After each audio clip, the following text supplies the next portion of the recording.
Nilsen wrote later, I decided to release them from the slings and arrows of their outrageous fortune. Anthony Sully.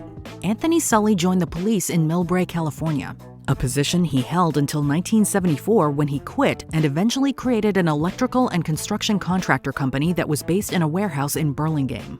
The warehouse served as the offices of Anthony Electric, an electrical contracting business owned by a former police officer named Anthony John Sully.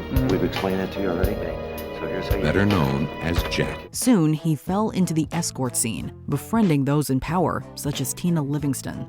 Between 1982 and 1983, with the aid of Livingston and other accomplices, Sully took the lives of 6 people at his warehouse. The warehouse seemed to be a grim chamber of horrors, an inner sanctum for unspeakable acts of torture and cruelty. In 1983, cops matched his fingerprints to those found on barrels that contained 3 of his victims. I took a look at the prints, and believe me, I knew those prints by heart. The minute I saw Sully's prints, I knew this was the guy. By 1986, with the help of Livingston making a plea deal and testifying against Sully, the former officer was sentenced to execution. However, he succumbed to natural causes in September 2023. Now, the California Department of Corrections says 79-year-old Anthony Sully died at the San Quentin Rehabilitation Center last Friday morning. Floresvaldo de Oliveira. On top of being an officer of the military police in Sao Paulo state in Brazil, Floresvaldo de Oliveira, also known as Cabo Bruno, took the law into his own hands. Operating on his days off from work and working for merchants, he would drive to the outskirts of Sao Paulo and kill them. He was a violent vigilante who took the lives of many people around Sao Paulo in the 1980s. Sometimes, their appearance would be enough for Oliveira to strike. It's also believed he led a gang that included other officers. Sao Paulo military police believe that Oliveira worked with at least 2 high officials, a captain and a lieutenant, as well as 12 police officers in the city's south zone in committing his murders. While Oliveira was arrested in '83, he escaped 3 times. But eventually, he was sentenced to 113 years for slaying 50 people. However, in 2012, after becoming an evangelical pastor and getting support from officials, Oliveira was released after serving 27 years. This is less than 6 months per victim. Yet shortly after, he was fatally shot by a small group. Norbert Pülke. Between 1984 and 1985, 3 victims were found in the German state of Baden-Württemberg. In each case, they were shot, and then their car was used in a bank robbery where the masked assailant used a sledgehammer to shatter the security glass. This mystery person was nicknamed the Hammer Killer. During the investigation, the police found evidence linking the crimes to veteran officer Norbert Pülke, whose family was reportedly in debt. When Pülke discovered the police were closing in, he went on sick leave. By the time the officers went to his house in 1985, Pülke had taken the lives of his wife and son. He was later found in a car in Italy, having taken his other son's life as well as his own.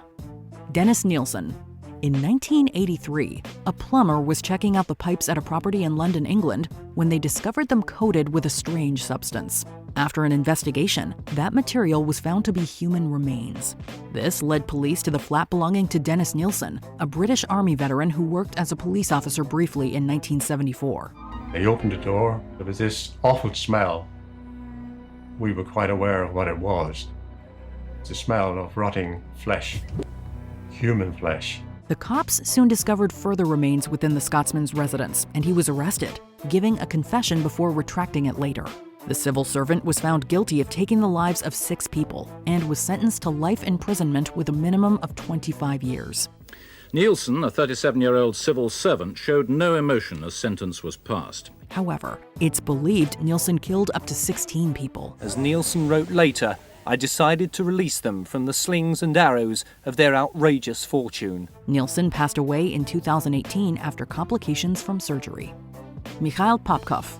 Nicknamed the Werewolf, Mikhail Popkov is believed to be one of the most prolific serial killers around. За совершение 22 убийств и 2 покушений на убийство женщин в январе 2015 года. Using his hometown of Angarsk, Russia and the surrounding area, Popkov worked as a police officer and a security guard while he hunted women. He offered rides to women, sometimes in his police car while he was off duty. He occasionally used his job to return to the scene of the crime.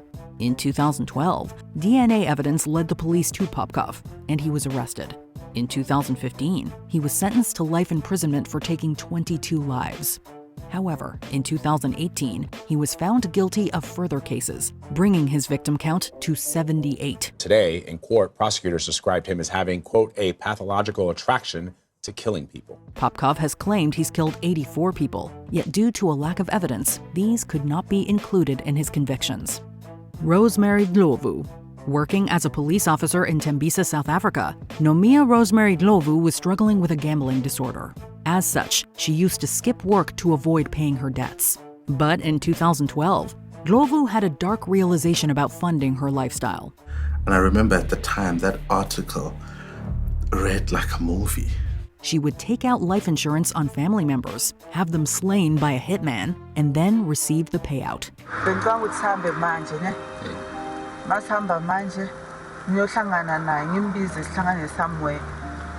Until 2018, she did this to 6 people, including her sister, her boyfriend, nephews, her niece, and a cousin.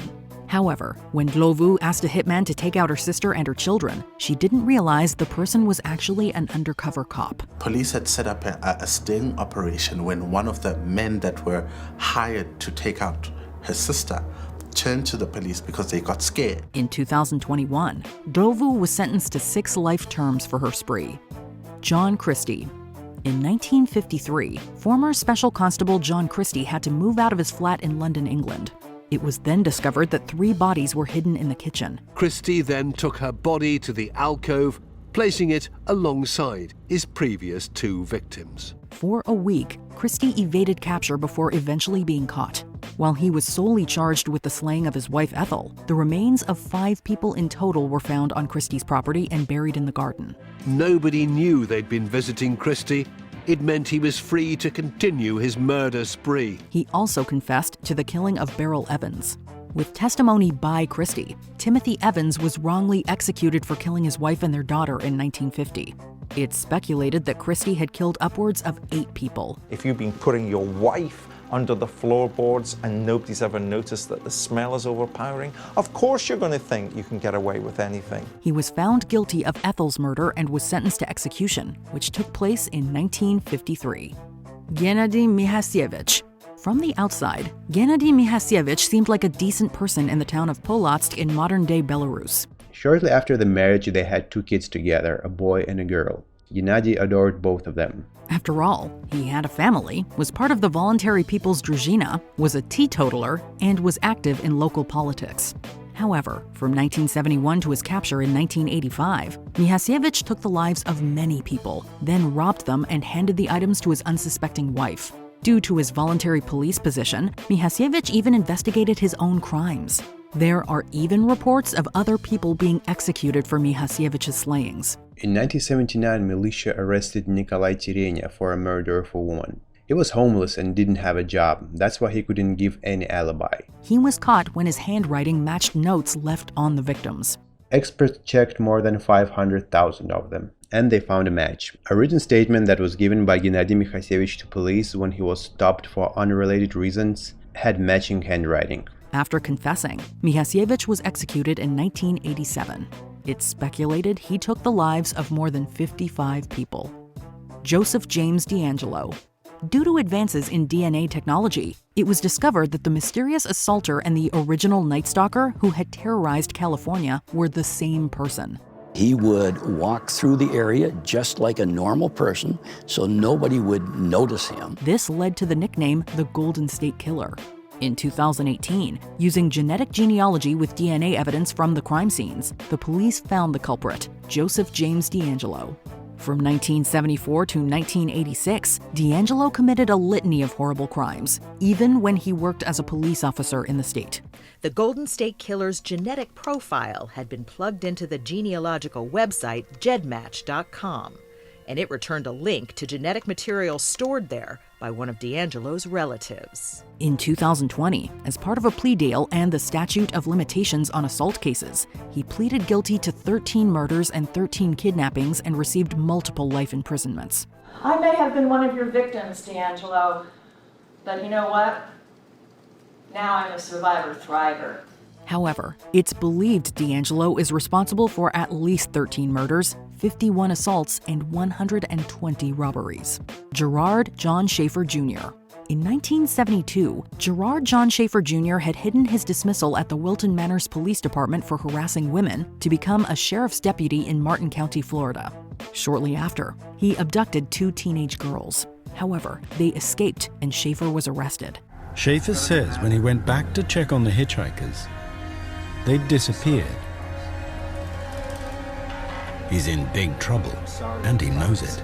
When he was out on bail, Schaefer officially began his crime spree by taking the lives of 2 teenage girls.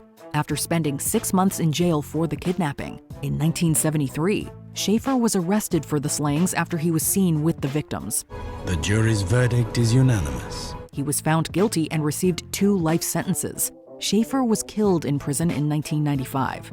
Over the years, it's believed Schaefer could be responsible for over 28 murders, starting in 1966, earning him the nickname the Killer Cop. When I look into his eyes, the man has no soul. He has no conscience. Which of these stories did you find the most shocking? Let us know in the comments. Schaefer thinks like a cop. And in thinking like a cop, it's a cat and mouse game with him.